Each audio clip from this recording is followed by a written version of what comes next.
grateful you were that Chubb kind of fell into you Yeah. guys left at that drop position. Yeah.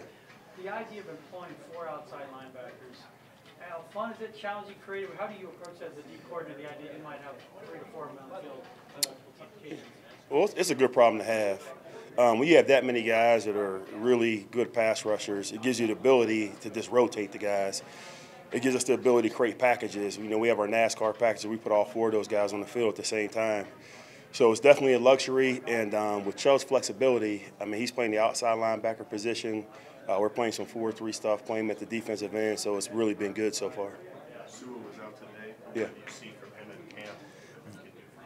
Very instinctive football player. He is a natural player in the box. I know he was more of a hybrid linebacker in college, and that's what he played at for the Redskins. But right away, you can see how quickly he can fit inside. He's a good underneath cover guy. The biggest thing we're working with him is playing deep defense. He really hasn't played it a lot, so it's just going to take time to develop him. But overall, he's doing a good job. With Justin Simmons getting a year of experience, how much does that allow you to maybe move Darian Stewart around a little bit and take advantage of what he can do? Yeah, we'll definitely do that at times. I mean, I think the NFL is always about matchups.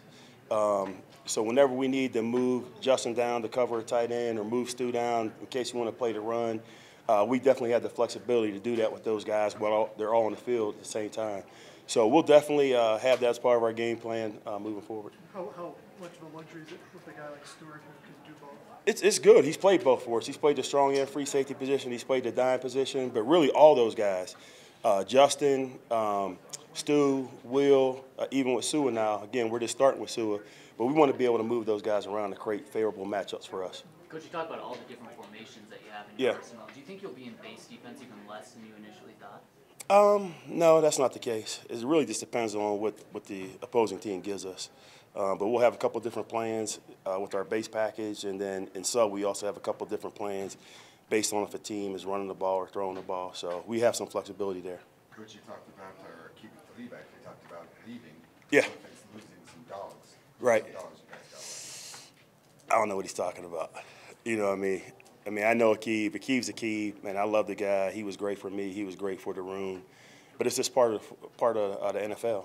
I mean, you know, John has to make tough decisions at times, you know, whether it's based on a salary cap, based on guys competing out there. You know, I love Akeem. I wish him the best out there. But in terms of the dogs, it's probably who he sees as the dogs.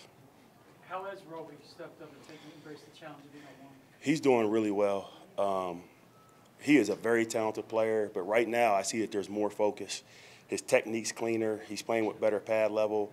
You see him out here every day, him and Emmanuel, man, calling each other out. And then, you know, he's going against one of the best in the league, you know, every day in practice. But I'm really pleased with where he's at right now. You're pushing along the rookie cornerback. Yeah. Isaac? Oh, yeah, Isaac. He's doing a real good job. I mean, he's a guy you love to coach because he does exactly what you tell him to do. He plays with clean eyes. He has a proper technique in everything he does. And then just from our time with him at the Senior Bowl, we know we haven't had a chance to hit really full pads, but he has that little nasty demeanor. He's a kind of the silent killer. So really look forward to him playing in the preseason. He's like one of the first ones out. Oh, yeah. He always comes out, works the ladders, but the bright lights don't bother him. It's not too big for him. So that's why I'm anxious just to get him into the preseason and see how he performs. It seemed like Langley had a bit of a tough day today. I don't know if you agree with that or not, but what's your message to him? Yeah, just to slow his process down. I mean, it's not going to change. Whether they get on the ball and they go no huddle, whether we're in the red zone or it's 2 minute, the technique you're playing is the technique. Don't change it just because of the situation. So really just trying to have him be patient. He gets frustrated making mistakes. And I said, hey, learn from that mistake and move on to the next play. But right now, he's hanging on to it. He's holding on to it too long. So he just got to continue to mature and just trust what we're teaching him to do and play technique. If he stays healthy, what kind of pass rusher can Clint McDonald be for you guys? Very impressed, really, with Clint McDonald, Deshaun Williams, all those guys, Shelby Harris. Right now, we have a lot of really good depth at the defensive tackle position. And it's going to be a tough decision when it's all said and done. But right now, Clinton is very strong. He has great get-off.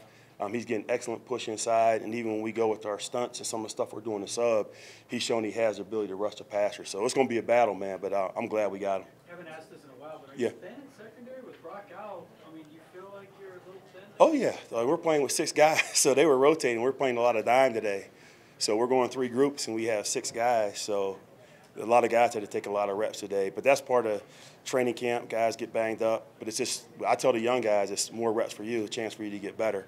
But it was tough the last 2 days, but we'll get those guys back eventually. With Chris Harris, what exactly was that contest at the end of the Oh, it was one play each? Or? Yeah, it was a situational period. It was last play of the game. So whoever won 2 out of 3, yeah. Had to do push-ups. Yeah, How 50. many did they have to do? 50. 50? I couldn't do 50. With Chris Harris set to follow the #1 receiver around a little bit more this year and Roby freeing up the other side, who are some young guys that are standing out in camp right now, predominantly in the slot as well? I think that's, well, first of all, I think that's a decision we'll make during the season. Because I think you get comfortable playing left and right side, and I always believe in that as long as I feel like I have equal talent. And with Chris and Roby over there, I feel good about those guys that's holding down their side, getting used to seeing the plays from that side. But right now we're moving. All of our guys, because we're a match team in some of our base calls, they have to learn how to play in the slot. So every guy we have should be able to play the nickel position. So we're rotating guys in there. Roby's playing a little bit in the slot. C.J. Smith, he's playing a little bit in the slot. So we're going to continue to do that and just let it sort itself out. You're doing a lot of tip ball stuff during individual drills. Is that new this year, or has it always been something about takeaways? I want to put emphasis on takeaways. I know we weren't very good last year. I think we were like 24th in the NFL in terms of takeaways. We have to be able to change the game, and the way to do that is get the ball back more for the offense. So we're just putting more emphasis on our turnover circuit this training camp. Is it during 11-11, do you see your corners and safeties getting some hands on? Yeah, we're definitely getting hands on some balls, and we always want to scoop it when it's on the ground just in case. But that's what we're really striving for. It's a point of emphasis. How do you find out a couple more guys? Is Cortland about the hardest or the best red zone test for your guys in terms of getting ready for the season? He's a big guy. I mean, he's talented. You know, him and Deshaun Hamilton are both, I think, really good draft picks for us. But down there, man, when you play against a big physical receiver, it's all about body position down there. So it's been a test for us. He's made some very nice catches, man. So we'll continue to work on it. But so far, he's a beast. With the secondary, how do you balance the idea of, Vance has talked about this, he's more interested in preventing big plays than making big plays. Like, so is that balance of, well, it looked like last year at times you guys were taking some chances because you're just having trouble creating takeaways? Well, I mean, I think based on the game, the situation of the game, the score of the game, I think sometimes guys feel pressure like I have to make a play. You have to play technique. And I always tell the guys, do your job, make the plays you're supposed to make, and play fast and physical. That's it. But when you have guys that are trying to jump routes or they get out of their zone trying to make a play, where's the ball normally go? To them. So it really just, as long as the guys, they're doing their job and they're competing, and for the corners, they're creating incompletions, it's not a problem to me. If we have an opportunity to get picks, then we get picks. Coach, Last one here, Joe. Yeah. Earlier this week, Todd Davis was asked about this defense being undervalued or overlooked a little bit Right. to where they were the last couple of years. Do you think there's any kind of perception of that? No. It's, to me, every year stands on its own merits. Last year was last year. The year before that was the year before that. It's all about the defense this year. And there's going to be new challenges based on the teams we're playing. So it's about what we do this year. I could care less what happened in the past. Thanks, Joe. Appreciate it.